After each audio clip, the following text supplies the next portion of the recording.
So thank you all for coming. It's really a kind of great pleasure to have Thang to hear to present about his journey. And then Stanford is going to be part of it. We overlapped back that kind of Google Brain a long time ago as interns together. He went into many kind of things in the language modeling. And then I went into like RL, and I think now we kind of both work on LM and RL. His journey after like when we kind of overlap was pretty much like legendary. So he was like one of the kind of key really kind of lead on the Mina project, which is like one of the first pretty much like AI chatbots that kind of Google that later turned to Lambda team. Lambda team basically was a very kind of fundamental team behind the bot, precursor to Gemini. Also led very impactful projects like Alpha Geometry. And then later, basically that a lot of evolution turning to the DeepSync, Gemini DeepSync for the IMO metals. Love to kind of hear both technical depths and also your personal journey in Asia. Here's that. Thank you, Shen. Glad to be back here. Thanks everyone for coming. Should I sit here or I just stand? Cool. I often like to talk about superhuman reasoning. This is something I work at Google. The Google DeepMind, but this talk, I will talk about something entirely different, less technical, a lot of pictures, more about my journey. So my journey, I think I wear two hats. On one hat, I want to build state-of-the-art AI technology, which is at Google DeepMind right now. The other hat, I really passionate about, nurturing young talents. So the title of the talk is about from Vietnam to Silicon Valley. So it actually have two meanings here. How I did my education efforts from Vietnam and going to Silicon Valley, but it also talk about my my personal background from Vietnam. So this was me 20 years ago, quite different, isn't it? So this is a special school in Vietnam. It's called High School for the Gifted. And during high school, I was just doing math full time. I was really passionate about math. So math days and nights. I want to be in our national team to attend the International Math Olympiad. So I got to number 8, but they only picked 6. So I was so sad. I stopped math for 20 years. And during that 20 years, I hope on a new journey. So I actually have a decade long working on large language model, as Shen mentioned about. So I graduated at Stanford in 2016. So this was me. I was defending my thesis on neural machine translation. And we have my advisor, Chris Manning. You have like Andrew Ng, who also a very famous professor from Stanford, who co-created Coursera. What we did over that 2-3 years, actually, the improvement was equal to the last 20 years before that, summed together. So I was able to actually, part of the effort to revamp Google Translate entirely. And as Shen mentioned, then I'm actually very passionate about create chatbot. At that time, people just think about, oh, how do I create some bot that can, book a movie ticket, book a restaurant appointment. I really want a chatbot that can talk. And I think Jeff didn't really like this project. I think we probably had the best project in the world. I think at that time, Google was just so careful that they don't want to release the chatbot. Otherwise, we have ChatGPT, 2 years ahead of OpenAI. Well, despite the fact that Mina chatbot actually created a foundation at Google. It actually starting from a 20% project, become a Google-wide project. And thanks to that foundation, after ChatGPT was released, we're actually able to launch Bard in a record time, 100 days. I think this is probably the fastest time ever Google launched a product. And, I was in the picture here. Sergey Brin came back as well, thanks to ChatGPT. He's now sitting with us in Google latest building. I make a turn. So, if you want, I can talk, for an hour about how I make a turn into reasoning. But it's all about, just keep advancing technology, keep solving harder and harder problems. So chatbot was about mimicking humans. And I think math was about going beyond human, going beyond the knowledge boundary. And I was glad to be, to got the gold medal just 3 months ago. I think it was I didn't actually believe it. Before the IMO, the Google CTO asked me if we're gonna get gold. I said, oh, maybe we're gonna get bronze or silver. But I was actually really amazed by the progress. Just a week before the IMO, we were able to actually convene 3 different groups to give me all the compute resources. Then I can train the largest model possible within 4 days. It's like in a YOLO fashion, you only live once. So I put together 4 different recipes. We evaluate the model, we finalize the checkpoint 8 hours before the competition. So luckily, it's a magical week. We got this gold medal. But let's rewinding back to 2018. So at that time, I felt I was really fortunate to be able to work with many great AI scientists. Like Andrew Ng, Kwok Wei, Chris Manning, Jeff Dean. By the way, this picture, Jeff and I were taking, and Kwok, just somehow by random chance, we happened to be in Google office on July 4th, 2017. So I guess we were very hardworking at that time. So we took that picture. I felt actually quite fortunate, but then actually not many Vietnamese other people actually have that, that privilege of working with many great AI scientists. So I went to conferences like New Rift. New Rift is the biggest AI conference in the world. I think it's now much bigger than in 2018. So in that conference, 3% of the accepted paper have Vietnamese authors. And these are all from outside of Vietnam. So there was no Vietnamese author in Vietnam.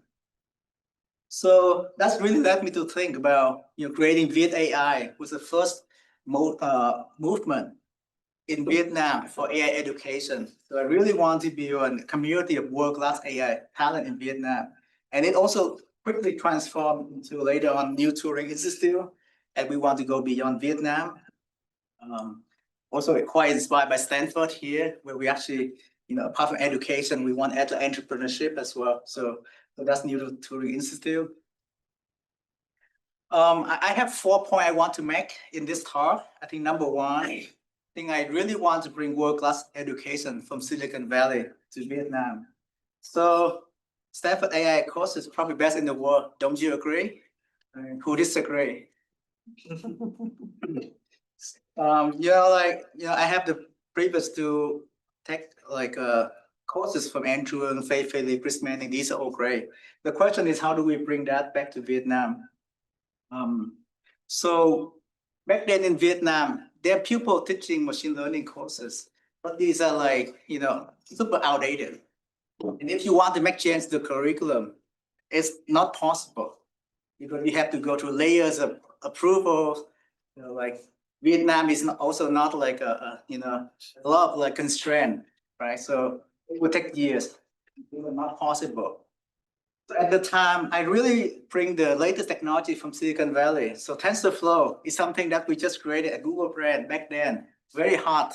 I think no one in Vietnam was teaching TensorFlow. So I really teach TensorFlow in Vietnam and really focusing on the practicality of the content. Not just about theory, people really have to be able to do something real. So that was the goal. And we even use advanced platform like Kaggle. I don't know how many people here know Kaggle. Maybe 40, 30%. So this is a very popular platform for data scientists, for computer science, where you can in one way, you can also create a kind of leaderboard for your student to have fun as well.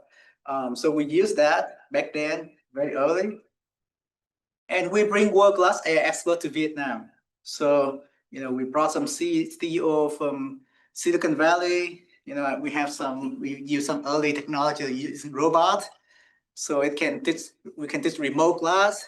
And then the lecturer can actually see how the student write on the whiteboard and also can give commands. So I thought that actually kind of creative at the time. And we also brought a lot of the experts into our conferences in Vietnam. So that was the first point. And I think the second point actually would be quite important, which is to really focus on the local context.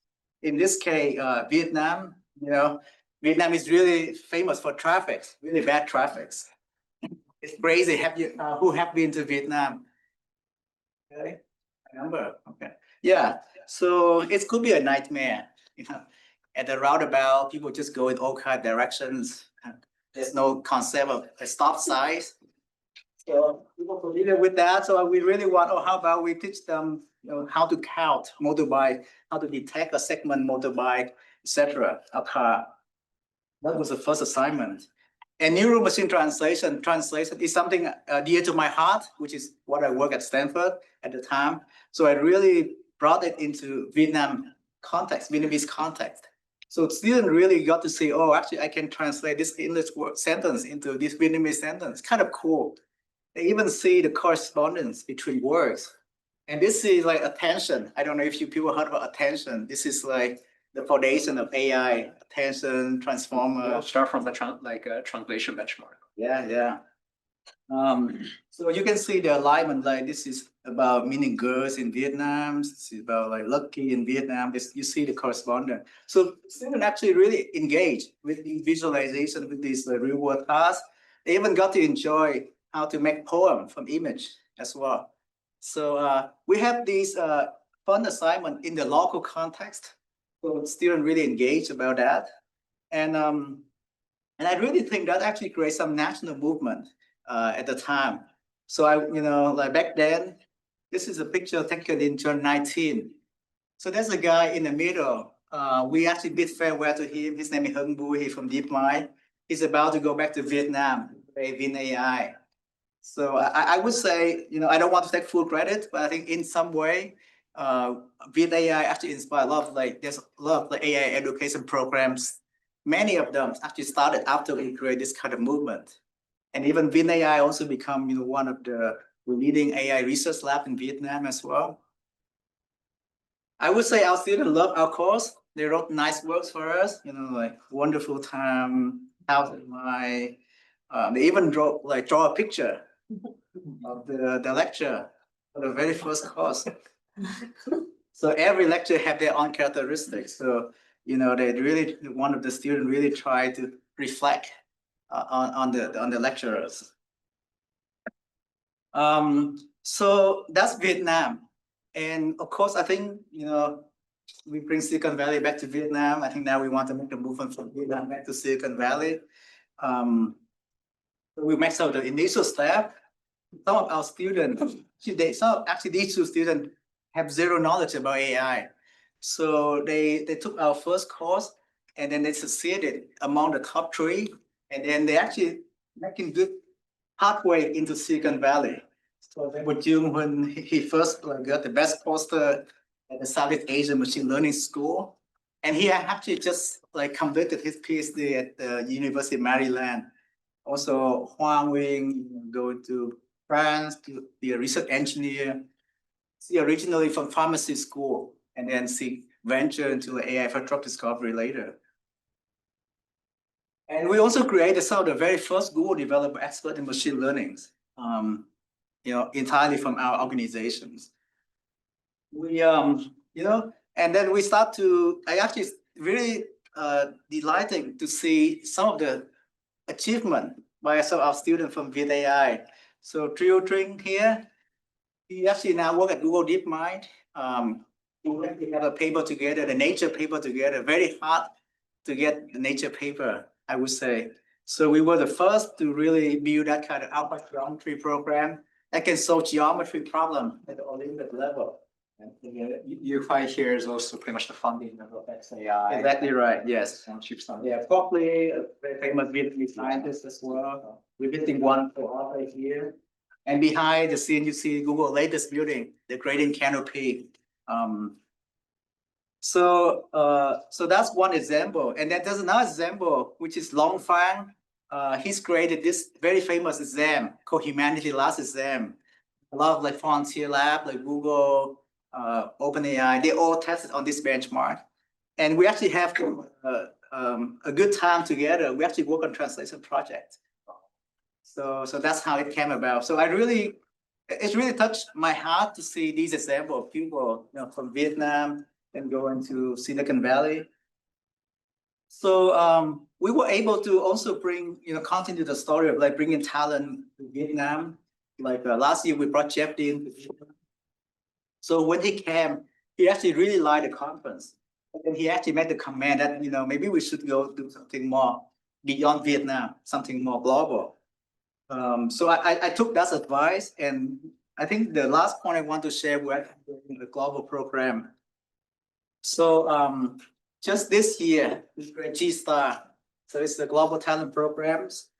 It has actually you will see some of the familiar faces like Luong here.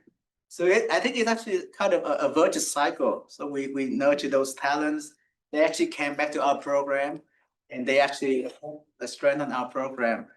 So we were able to gather a top expert in AI, Jeff Dean from Google DeepMind, Chris Manning from Stanford. We put together, I would say this is actually kind of innovative program. So it trial works, really have two tracks.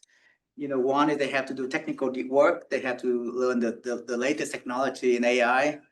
The other one, they have to really build a project for trial works. So I don't wait until the very last weeks. I really force them to do at the very beginning.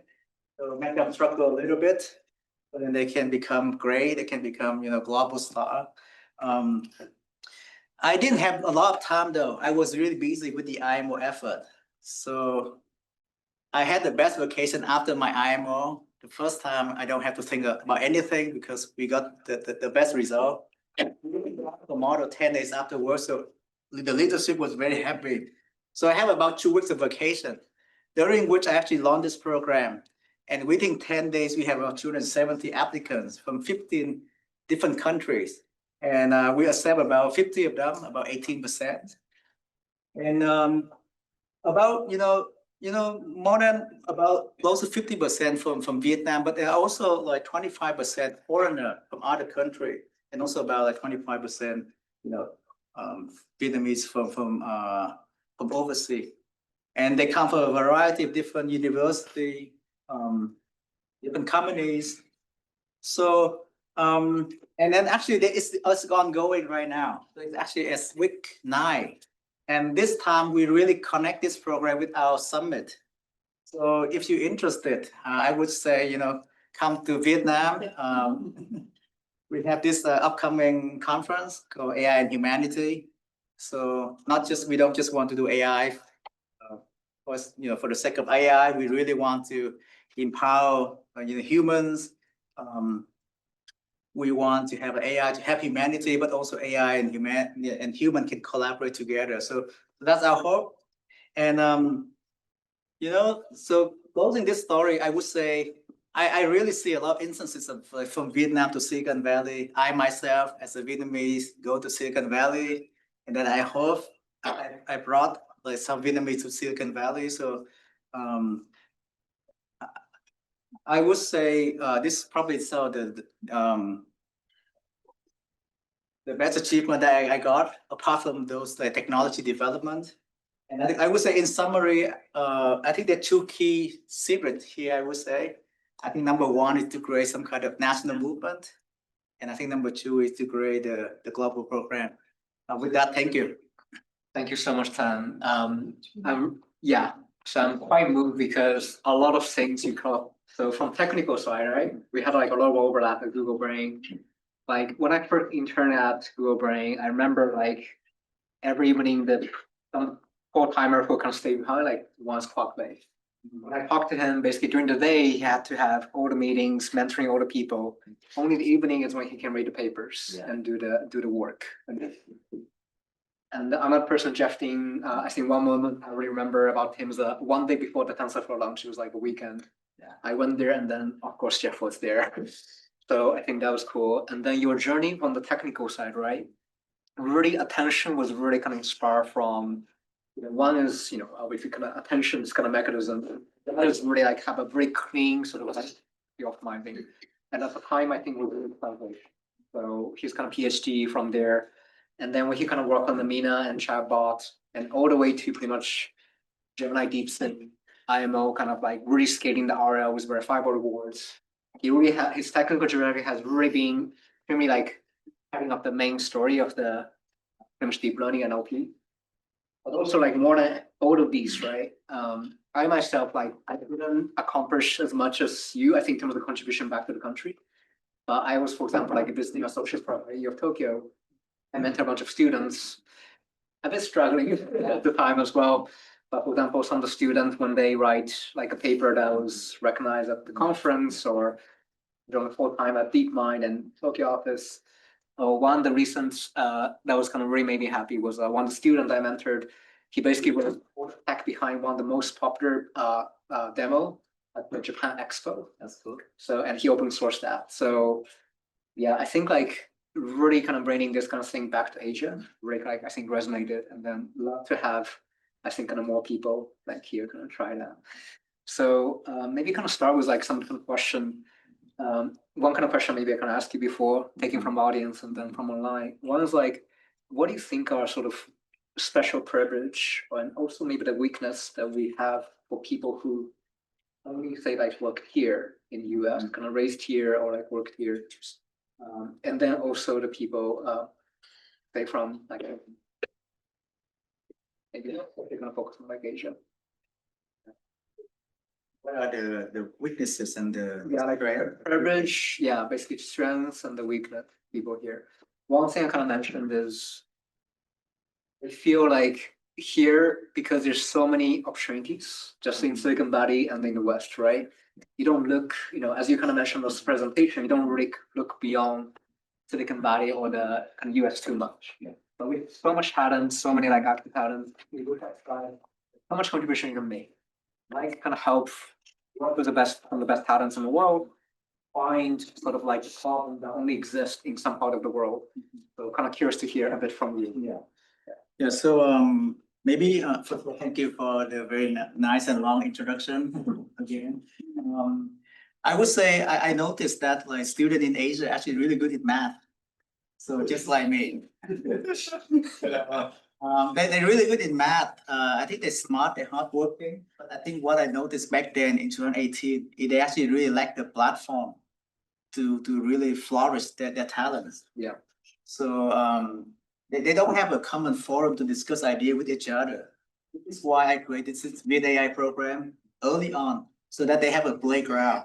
So the students that have the same AI can come together. And then even like after they graduate, I remember back then, I have a student they flew from Hanoi to Saigon, Ho Chi Minh City, who got the top student, actually came back to Hanoi and created VietAI Hanoi as well. So that really create that kind of like community in the country. So students will learn from each other as well as they teach the courses. And in fact, it's not like you. I'm actually not really stationed in Vietnam. I do visit Vietnam once in a while. But what I really want to do is to create that group of people who can actually do the teaching themselves as well. Because if I were to do the teaching, I wouldn't be able to teach 10 or 20 different classes. So I thought hard about the syllabus. So I make sure that the syllabus are really coherent. Even when I invited different guest lecturers, I also thought really hard about making sure that they link to even the way I design assignment for the G-Star program. So I make sure that the lecture fit with the assignment, making sure that the student will succeed. So I thought really hard about the syllabus. And then I picked some of the initial people to help me with the training. And from that, we improved with AI Pro. I see. So it's really about more like methodology and then sort of like how to form the community, right? How communities can form and make it so more sustained, exporting that. Okay. Thanks. So maybe like we can open up for questions from the audience kind of first. And people online, please kind of ask questions and then I'll be kind of free. Question: the students that participate in your program, what is the age range? And follow up on that one, can you expand it down to the not K-12, but like down in the younger students? Is that possible? Oh, absolutely. The students from my program, they are like either university student or people who graduated from university recently. But I think really nowadays, given the development of AI, I think there's no boundary. And in fact, we started to bring some of the training program into high school, my high school. So we actually piloting courses. So I think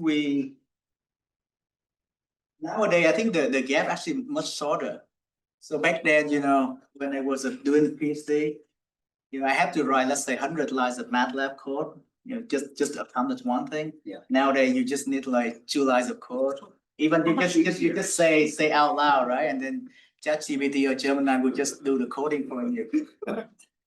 So I have research. Yeah, so I think that the boundary actually have lifted. I think either very young, like high school, is the perfect time because you only need some programming background, then you can learn machine learning, deep learning, etc. I think even for people who have been in the business for a long time, I think things like generative AI and its power is also very useful as well. So we do have some of that generative AI courses for the working people as well. Yeah, one of the things I kind of struggled in Japan was like they have sort of a more traditional kind of route. So after they sort of enter university, I feel like at the end of the university, I kind of find it's not flexible enough. So to me, like one thing is like I feel I need to appeal to like very young people, and also like once they kind of go through sort of Japanese kind of society route, they don't put too much value on English. That becomes like very disconnected from the world. Yeah. Yeah, so actually, one of your early questions you asked about is there some disadvantage student in Vietnam or in this Asia country? I think sometimes they don't dare to dream big enough. So for example, like we work on translation, but as a starting project, I always encourage students to actually really go beyond translation because we don't want to just do local things. We don't just want to do translation into Vietnamese and out of Vietnamese. We should think hard about what are the some of the problems that relevant to the world. So I think that's also some of the disadvantage of people in the local country, which is why we also try really hard to bring experts from over the world so it can broaden the horizon for some of these students as well. Yeah, I definitely agree. I don't want to talk too much about the kind of bubble thing, but there's huge advantage for a lot of people who are pretty much very close to the frontier, like frontier labs in academia or industry, because the kind of like casual conversation you have when you're just resting micro kitchen or when you just have like in lunch together, just kind of like a casual conversation or casual things on the Slack channel about what paper is kind of cool. Those are extremely hard signals for people from like other countries to access to, and those are kind of like the inputs and stimulus that really kind of expand their imagination, right? But kind of examples like of the students, humanity last exam, and then also like extremely impactful. So amazing, kind of what kind of people you kind of do in the community. I think it's going to continue growing. Other questions? Yeah. Further question? Yeah. Thank you guys for hosting this. Question I have is about sovereign AI. There's been a lot in the news recently. OpenAI completed their restructuring only hours ago. They're talking about the sovereignty, and you build chips onshore, and the models are trained onshore, and effectively prevent the export of models.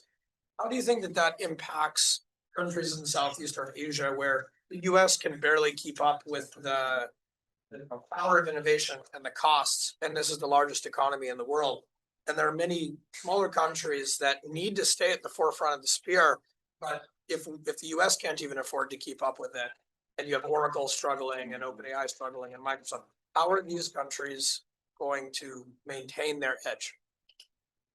Great question. Yeah, I think that's a great question.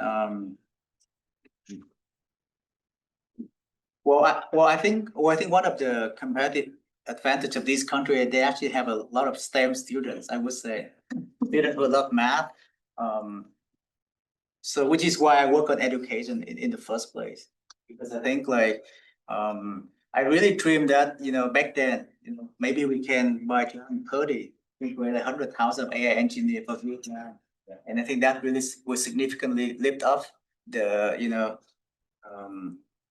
the capability of the countries. But I think apart from that, like even, yes, I think the cost keep increasing for the frontier model. But there are also other driving forces as well, like open sources model, where people actually keep driving these model down, make it even cheaper and cheaper, or release it to everyone. So I think as long as the students are hard enough, are smart enough, and they are trained to dream big, I think they will find a way. Like DeepSeek, right? It's a very good example. So I believe in education. I think once we train these students to dream, to dare to dream, and not afraid of stuff, then they will figure out a way to catch up with the US, etc. Yeah. I gave a kind of lecture contrasting like China and kind of Japan, and how kind of basically talked about like how like a lot of Chinese researchers are extremely sort of like grounded. They basically like students, right? They sort of like study computer science, like the best students kind of go there, jobs, and then seeing from like a government, or a kind of big company there, quite that. So I think speaking from that side, like the Asia has like a lot of strengths in terms of the really grounded and kind of people who are kind of used to that sort of competitions, and then so kind of like making kind of impact on the basically improving the actual society. I would say kind of US is probably the strength is really it has a culture to basically kind of bring from Vietnam here, then we kind of connect with the community, right?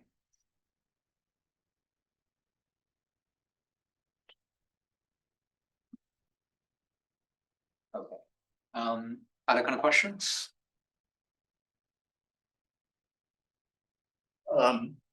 Is there a feedback source for your classes or your courses where you poll or interview students for their feedback on what they found interesting or challenging or whatever, and use that, distill it down for improving future courses? Yes, I think definitely. So your question is, are we using any feedback from the student? Yeah, trying to get insights and perspectives from them so you can better understand how their interactions and how their experiences are in learning. The reason why I say this is because I was very fortunate when I was very young Yes. to have several Nobel Prize winners as instructors. And two of them, besides how they really learned a lot from the students they taught. And it improved their understanding of the challenges. Well, I think well, definitely always, like, every class we always try to take student feedback.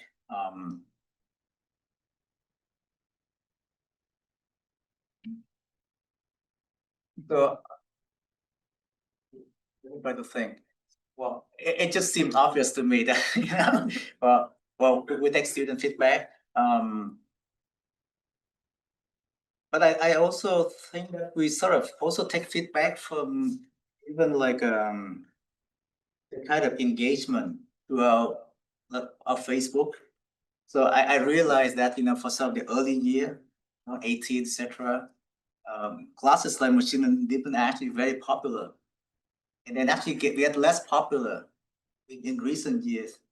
The reason was because there are actually a lot of other classes out there from Coursera, deep learning AI, etc.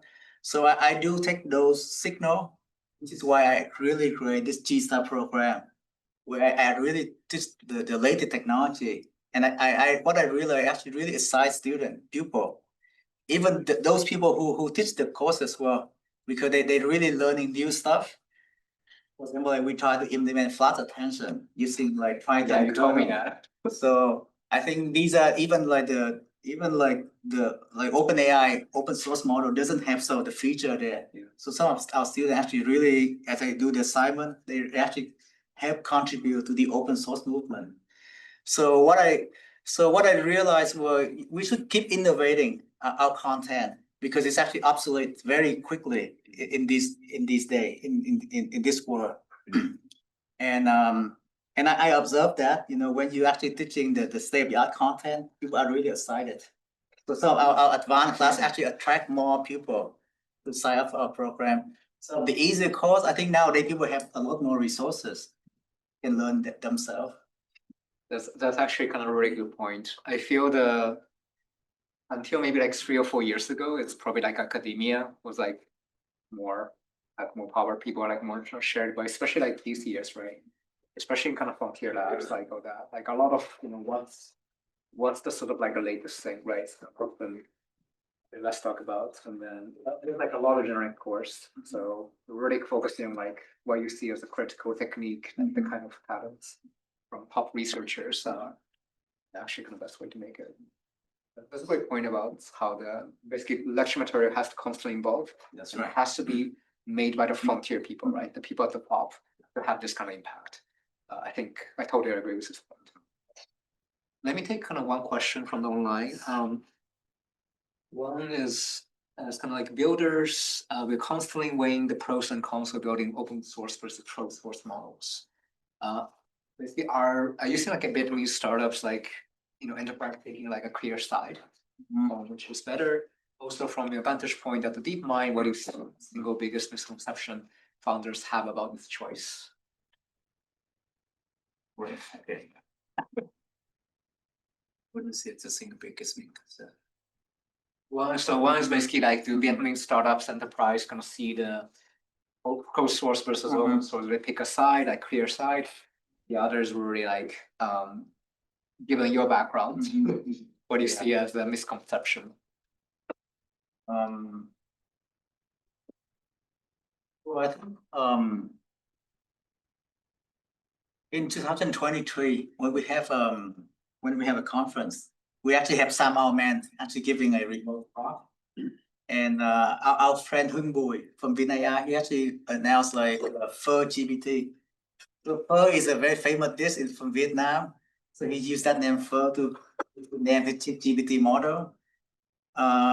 So they were sort of trying to build their own model for GPT. But then, I think this is not really answering the question about open source or closed source yet, but maybe actually about open source. I'm interested, yeah. About open source, I think. They were trying to build that using open source model, but then build their own large language model. But it's actually quickly obsolete, given the fast pace of like these frontier lab that they're building their own stuff. So I would say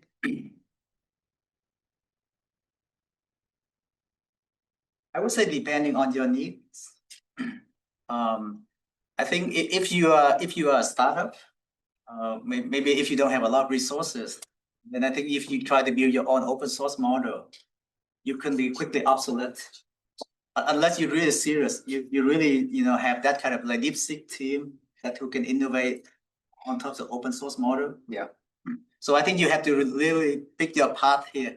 So are you really try to build your top talent? And then if you're doing that, I think like open source model could be good because then you can innovate, you can make your name, etc. Yeah. But if you are some startup where you don't have that kind of like hardcore engineer, you want to build some application, then I think like building on some closed source model probably a better way. It's kind of amazing how fast the landscape is evolving, right? DeepSeek is almost like a kind of old memory now. Like, Yeah. Q1, Kimi, a bunch of players that are coming out. What do you think is kind of special? Like, what does it take to build this 100 people, 200 people team that can make like the DeepSeek moment? And then, but even if you make this, right, you have to continuously like, because like in a way, like it gets shelf life for like frontier books is also very short. Yeah. Well, actually, maybe DeepSeek might also not be a very good example, given that they require a lot of capital as well, right? So your question is, how do we build that kind of? How do you build 100 people and stuff like outside US and China?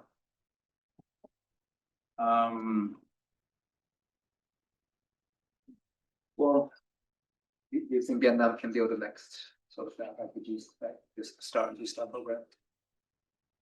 Well, I think I'm taking one step at a time. You're not giving too much pressure. I don't know the full answer, but I think maybe they have to pick the right battle. Right, Right battle, right, battle, yeah. like the right domain, for example. Maybe for example, I think area like biology or healthcare could be good. So we start to see development there, like AlphaFold 3, we start gaining track, but it's still very early. So if some of these countries pick the right domain, maybe there could be a good chance. Okay. For example, AlphaFold 3 came out, and we see like, for example, like open source model can catch up quickly. Yeah. Like some model from MIT, both. Oh, yeah. Models, etc. Right. So some niche domain, I think if we do it right, maybe safety could also be good. Safety, there's still a lot of open research questions. I see. For people, healthcare, biology.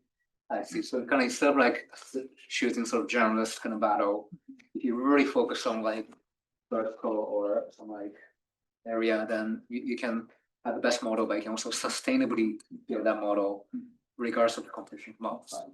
That's interesting. Okay, yes.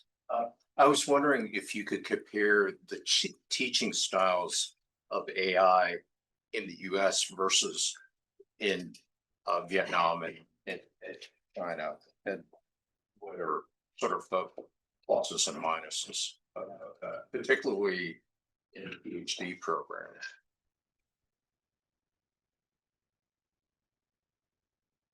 I can talk briefly about China, but except I haven't really studied China until like I only studied China in middle school. Okay, all right. But some story I can kind of share is like I gave a talk at Shanghai Jiaotong University, like one top CS in school, and then there are two professors, young professor. One's a computer vision professor, and one's a reinforcement learning professor, and a reinforcement learning researcher. The computer vision professor had 200 students, like doing research. 190 like undergrads. Our professor had 5 students. So they're extremely grounded in that they know at this time, within the next 1-2 years of this time, this is going to be the technology that can create this product and make so much kind of impact in the world. Then they later like switch to robotics. So vision robotics and then NLP when the timing is right. So the feeling I kind of got from there is that a lot of labs in China are extremely impact driven, kind of grounded, and they also share a lot of information. A lot of people kind of talk about like, how as you kind of mentioned, right? Like what kind of problems that top school people talk about, because like they have like a lot of like lineage of they're older students, like alumni, like doing PhDs and then stuff, and maybe become professors at those top universities in the US. So they're very close, and then they're constantly like trying to put themselves on the global competition. So would you say the topics for the students are more? I never took a class. But maybe some of the people here can. I was just wondering if I asked the question out loud. I can comment a bit about Vietnam as well. Like in Vietnam, they tend to teach more like theoretical stuff, so less hands-on. Interesting. Yeah, back then in Vietnam. Is that because of like the background of the professors out there? Well, I think one reason was, I think I mentioned earlier, it's actually hard to change the curriculum AI in Vietnam. Things are changing, but it's really hard Especially because like you don't have the professors who can teach those. you have the professor, but then if you want to get approval for a new curriculum, you have to go to the ministry up there. So basically, they are very good experts who want to teach it. So yeah, so in the officer program, it might be hard for them. Yeah. And also, I think because I think those like maybe in Vietnam, people in China, they like math, so they tend to be more mathy, like to do a lot of math derivations in their teaching of AI. Another thing I observed, maybe it's changing now, but back then when I was in Singapore for my undergrad, so I realized that in like maybe just a prototype, but when I was in NUS, first National University of Singapore, I noticed that every student have their own cubicle. So they just sit on their own cubicle, they just do their own research, they don't talk among each other. So when I first came to Stanford, I really surprised that people talk a lot. People talk in the hallway, at the cafe, when they make cafe, they talk about ideas. It also was really strange for me in the AI lab at Stanford, where you give a talk and people just walk by randomly. But then I really, that's really something that differentiates, the US and back then Singapore, where actually the idea really flow. So you got distraction, but once in a while you get some good ideas with other people. And I think that's kind of I see it actually, right, transition like from Stanford to Google as well. Jeff didn't talk about how many thousands of coffee that he made with his partner, coding partner someday, So they really like to talk about ideas. So I think this is something actually quite interesting in the US. This, I think, one of the most interesting points. It's really true. So I taught in Japan, right? Then the impression I had, right, basically like students don't ask questions. It's like so little talking there. And then, maybe like in other parts of Asia, right? It's kind of like, but basically there's a culture about seniority, right? You always kind of respect authority, seniority. And then you should watch for your, their reputation kind of stuff. So when they're kind of speaking, you shouldn't contradict them in public. But really, I feel like, because I work on like I feel like cause and effect is totally reverse. But basically, when you stop speaking public, right? When you sort of stop speaking your stuff, I think your imagination also just like get hurt. On policy learning, you kind of speak, and it was kind of funny because when I was doing PhD, right, at Cambridge. There was basically like a master student from Harvard.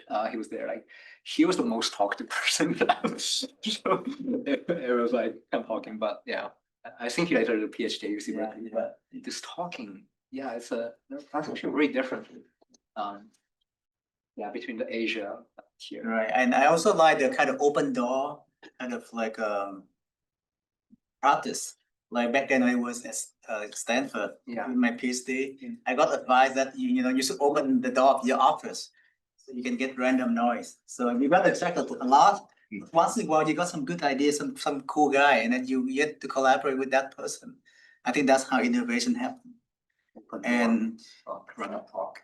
Yes, and in fact I try to incorporate some of that kind of philosophy in the G-Star program. Yeah. So this is an online program, but I tried really hard to make sure people talk to each other. So what I did was, first they did their 6-week projects, the individual project for the first hour of the project. Yeah. Then I'm gonna queue their projects. So I let them present the one and actually not queue, I let them present to each other. So there was a section that each other will hear about everyone individual projects. And I forced them to forced to make group projects. So they no longer work on their individual project after the 6 week. They work on their group project in the later 6 week. So they get to have to talk to each other. Evolutionary crossovers. So. That's right. Yeah. So some project will get queued because it's weak. But some stronger project will be promoted. But also we try to bring in some interesting people. For example, like we know this guy named Potion Law. So he's a math professor from CMU. He's the one actually brought the US team back to #1 for the International Math Olympiad. So me and my wife sitting there. She also helped me with VietAI as well. She encouraged me to launch VietAI program. So we met him at the IMO 2024. Actually, that's my first IMO ever. So thanks to AI, I wanted to get the IMO medal in 2005. I couldn't do it. But I think with AI, so I got to. They invited me to give a talk in Alpha Geometry in Bath, UK. So I gave a talk there. I got to deliver the gold medal to students. And also AI brought me, last year was silver medal and this year the gold medal. So I was really happy. So I met Potion Law, and then we invited him to Vietnam. So, and also recently we asked him to give a talk at our G-Star program. The reason why we asked him to give a talk was because after all these years teaching people to compete with each other, he realized, oh no, I shouldn't teach people how to compete. I should teach people how to collaborate with each other. so we can survive AI, the AI, development. So he really had this, you should look up his talk online. He really, Yeah. really wanted to people to, to feel delightful when helping with each other, when making each other happy, when collaborating with each other. So in our GTAR program, we really try to, incorporate some of these elements about leadership. For example, we ask people to present their work, be able to present their work in the middle of the course, try to pitch to other people to join the project, and also, learn how to delight other people, which is the message that Ocean Law has in this talk. How do you spell the name of the person you were just mentioning? OPO, Shen, SHEN, Law, SSEN. Ocean, CMU. He has a really It's good. very famous, yeah, quite famous. So last year, it was the best highlight of our event in Vietnam. I was giving a talk about superhuman reasoning. And then he was giving a talk about no AI, just human and human collaborate with each other. Another question. Where is your primary talent hub in Vietnam? Is it based out of a certain university program? And the second tier of that question is, are you getting most of your Vietnamese talent around the world where they're studying, or are you focusing on having a native hub in Vietnam where students don't have to be abroad to become Vietnamese AI talent? Yeah, that's a great question. Well, we start in Ho Chi Minh City in the south of Vietnam, which is where I'm from. Also one of the lively economic city. So I think we don't go by university, but we go by city. So we start with Ho Chi Minh City, we go to Hanoi. But when COVID hit, we actually start to do like more. Well, initially we do offline class, but then COVID hit, we start to do more online. And I think given that it has now been about 7 years, we already start to have students who actually from the program. For them, I show some of the example who now have went ahead, go to the US, etc. So we start to have this kind of network effect. And I'm also trying to recruit some of these people to help us to teach some of the program, grades of the latest assignments. But also really, we don't just want to be a local group. So for example, the G-Star program is taught in English, and I really try to engage with others, experts as well. For example, Ite from Singapore. Yeah. So we talk. I look him into our own teaching team. So we talk in English. We don't just talk in Vietnamese. I think a lot of the time I notice students in local countries like Vietnam, for example, they tend to go back to their comfort zone. They like to speak in Vietnamese. Like to do their own thing. So we really try to make them uncomfortable. So our students in the GSA program, 25% of them are foreigner. So the students really have to speak in speak in English, have to communicate in English, talk to each other, etc. Have you heard of Van Lang University, the Kosari program? Thang Lang. Which program? Kosari. It's an acronym for their computer science program, and Van Lang University, right? I know it's from the Ho Chi Minh City, right? We have some conference there back then, healthcare, which my wife did, but I wasn't aware about this new program. Would love to talk more about it.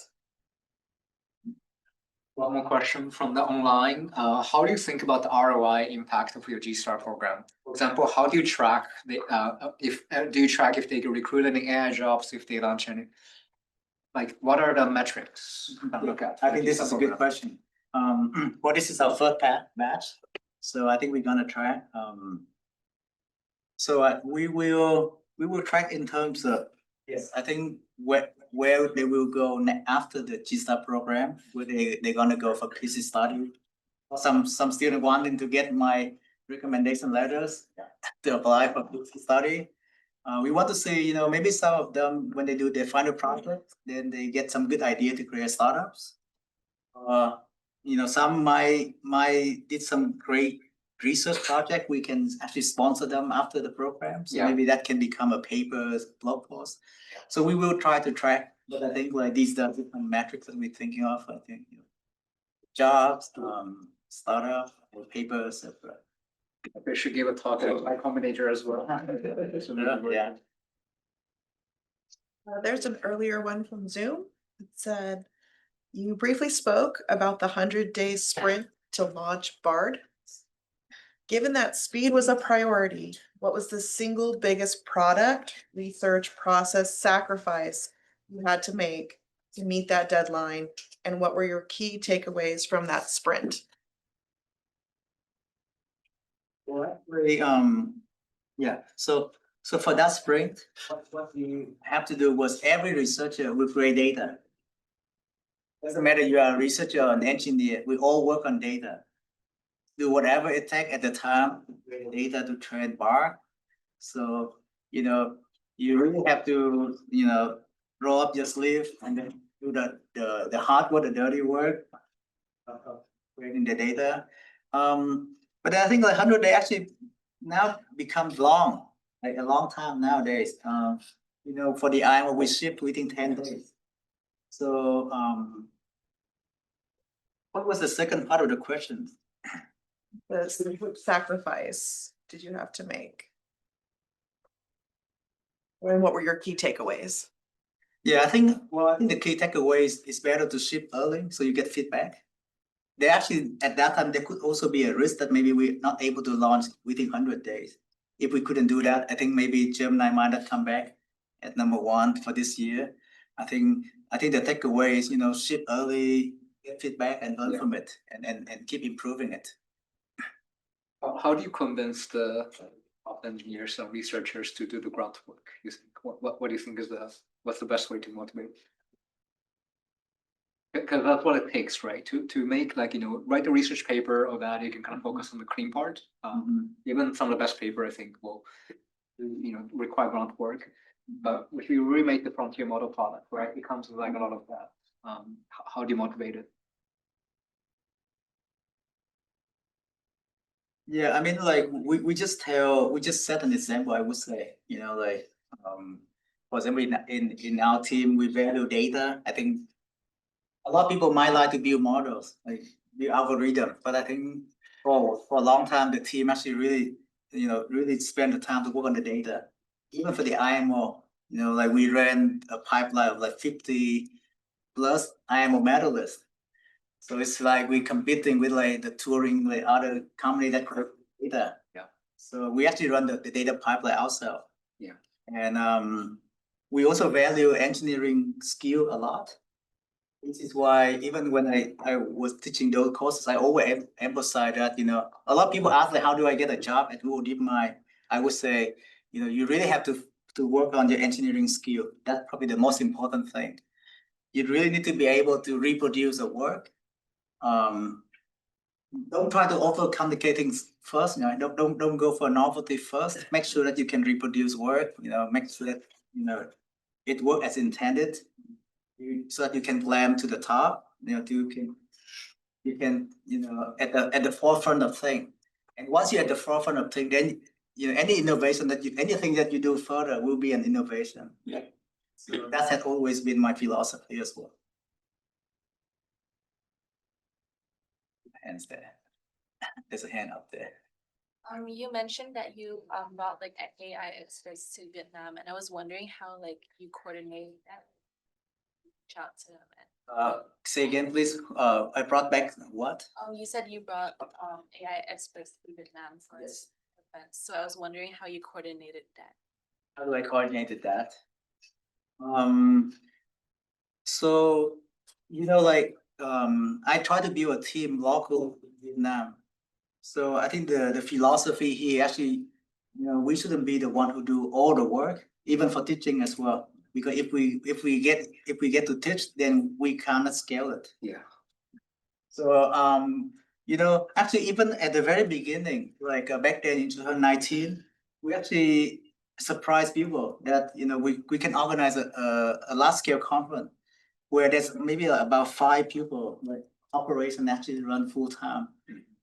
they got burned out a little bit after the event, but we learned through these lessons, and then, you know, we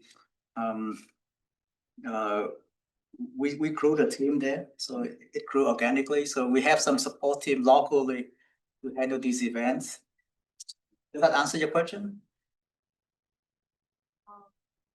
Yeah, Another thing is he's just friends with many of the people.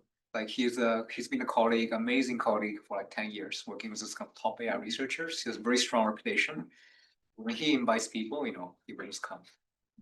Like, Well, yeah, I think that's true. You know, you also have some good, like, appealing reason that, you know, there's some, you know, nice city in Vietnam that, you know, they can, you know, take a look at. But actually one trick is you can time the event with the conference locally. that's true. So if you time it with a conference that people go to anyway, then they will have some incentive to come Yeah, by country. yeah.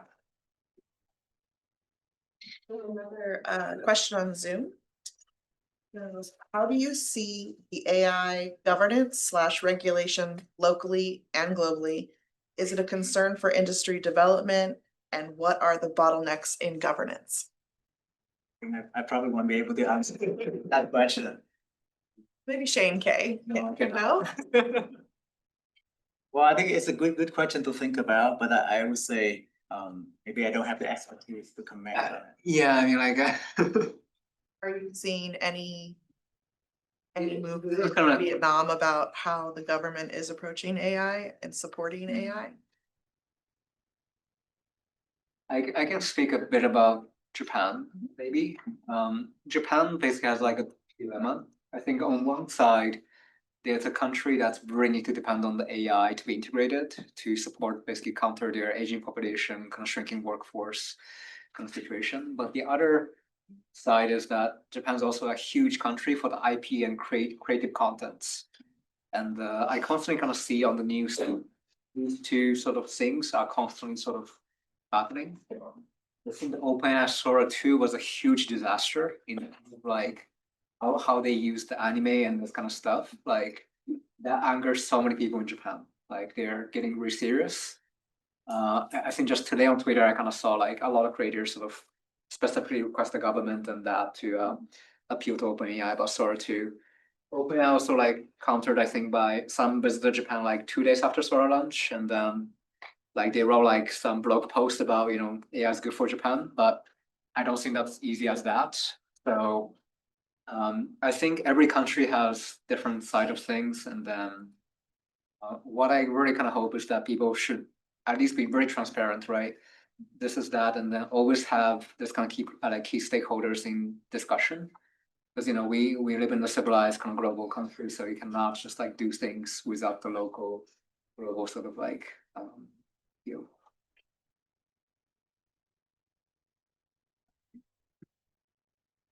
Maybe yeah, I'll take that question offline, or, you know, maybe defer that, yeah, to some point, yeah. There's one more. Okay, so one more kind of question. Okay. What do you think is the most overlooked area in our research currently? Yeah, is it more important to aim for novelty or incremental progress? I can answer the second part. I think we should aim for the impact. Yeah. I think that should be the right thing to do. Yeah.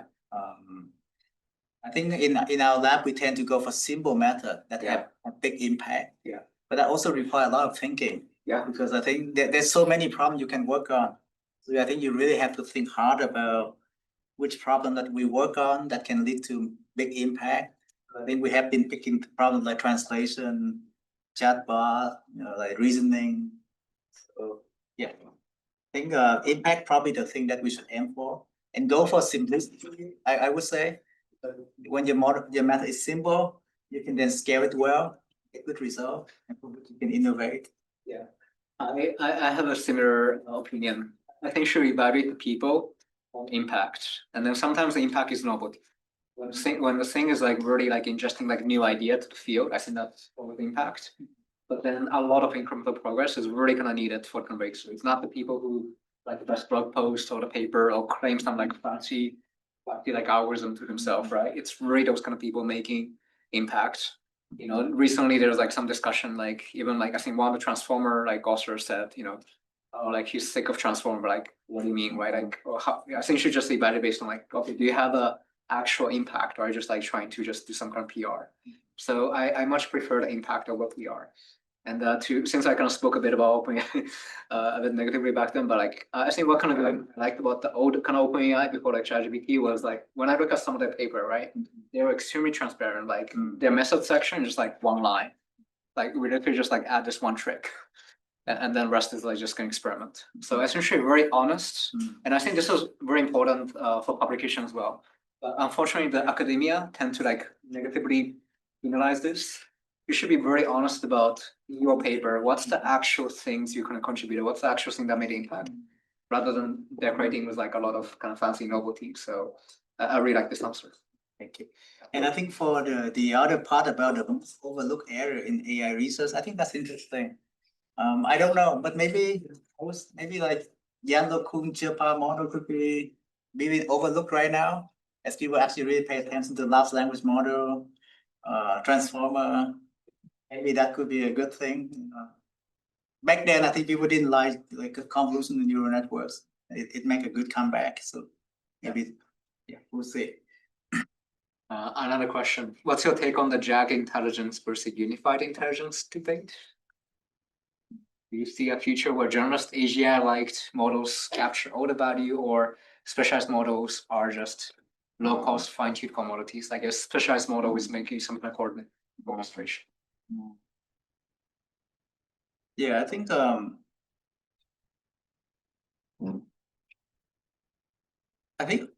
the line of I have been thinking more along the line of the impact actually. So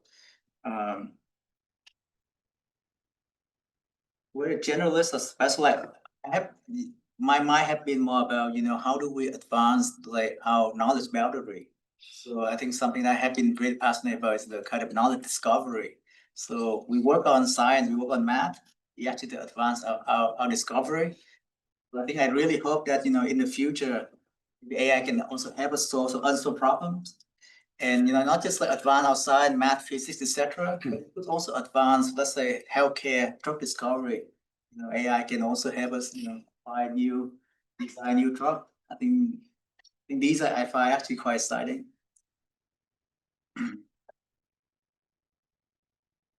Okay. Any last? Okay. So it's sort of a long timeline for your students to go from taking your course to going out and making actual impact in the real world. How far into the future are you thinking for this vision for Vietnamese research and impact in AI? One more time. Yeah, like how far into the future are you planning for the impact of these students? Months. Oh, I mean, well, yeah, I think probably not 6 months. I think a lot longer than that, I would say. So the question is, how far ahead am I thinking about the impact for these students? Yeah, I think they still have a long career to go. But they're already making a lot of impact, right? You kind of mentioned 2 examples, kind of nice examples. Yeah, but sometimes it might take a few years, right? So maybe they have to like go create their own startup, and then we wait to become a unicorn. And then my follow-up question: what's your AGI timeline? Yeah. Well, I have the hope that, you know, because I work recently on science and math, I hope that, you know, by 2030, maybe AI mathematics will win a few medals for math.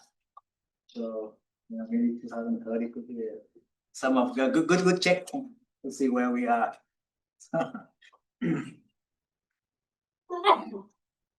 I really like your talk about how sort of, you know, the Potion Law and kind of like that sort of, he really wants human to be the center, right? He kind of want the humans to be empowered.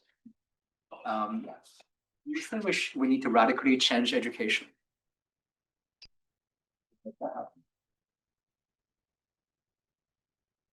Yeah, I think, well, yes, I think we need to think about how do we still preserve education that it can still teach, you know, students the creative thinking, the critical thinking. I think it's 5 for us now because we have developed that like capabilities. So now I think we can actually make use of like generative AI, large language model to do a lot more work for us. But I think for younger people, things might become a bit easier for them these days. They don't have to suffer a lot. But if you don't suffer a lot, you don't build your character, like Jensen Thang mentioned that,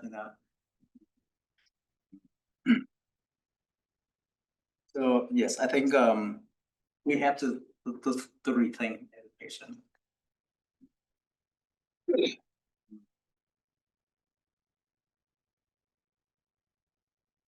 Yeah, I think that's something to think about. We have a few more minutes, but okay.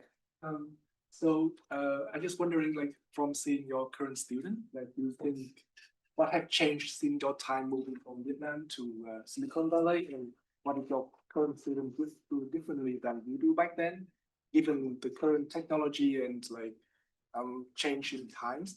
What do you think is the main difference? Yeah, I think back then it took us a long time, to write like 100 lines of MATLAB code. I think nowadays they can just say just type a single sentence in natural language. So I think they have a chance to make like 10x more impact than we can back then. But I think they also face some challenges because things are also moving really fast. So like for example, like PhD student, there's a lot like the number of paper is going exponentially these days. So I think for a student to really create a new paper, an interesting research work, sometimes they also need to think really hard, depending on their luck as well. Yeah. So yet on one hand, they have a lot more power. On the other hand, there also, a lot of the competition out there. And I think beyond paper, right? Impact is the metric you should think about. So think beyond the paper. A lot of paper are, yeah. I think I saw, was there another? Yeah, so you were mentioning about to have a base of support so that the community, the local community can maintain and grow, right? And including teaching themselves. For that, what do you think is the best profile to rely on? The university professors, the people who graduate from your programs, who are the best ones to carry it forward and grow locally?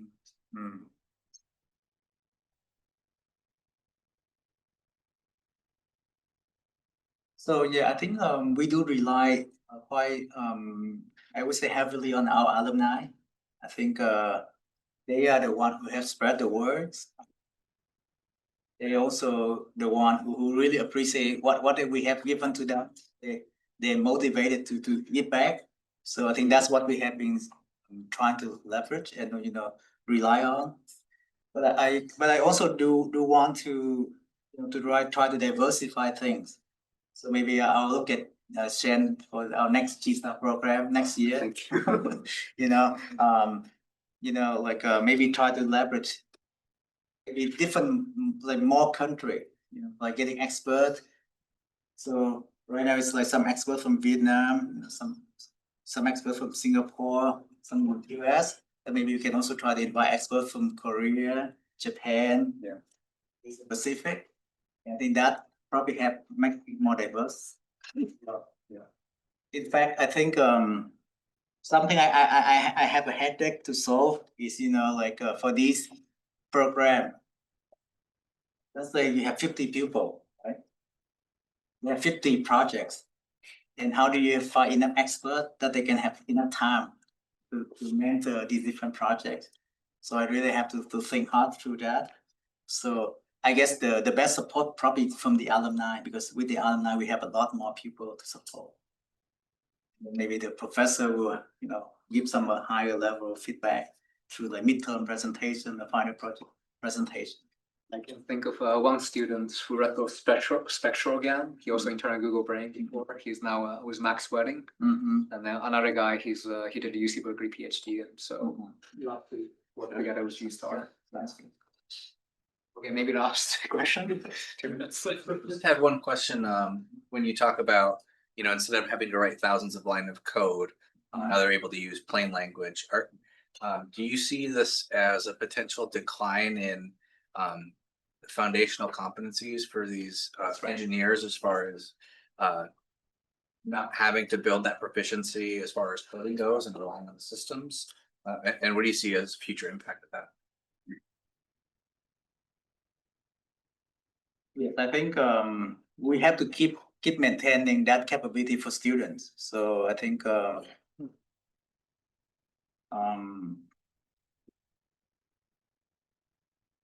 I think one of the way that I try to combat with that is, I try to teach them the latest technology so that it's not in the memory of like Gen AI, right? It's not in the memory of the generative AI, so they cannot rely on that.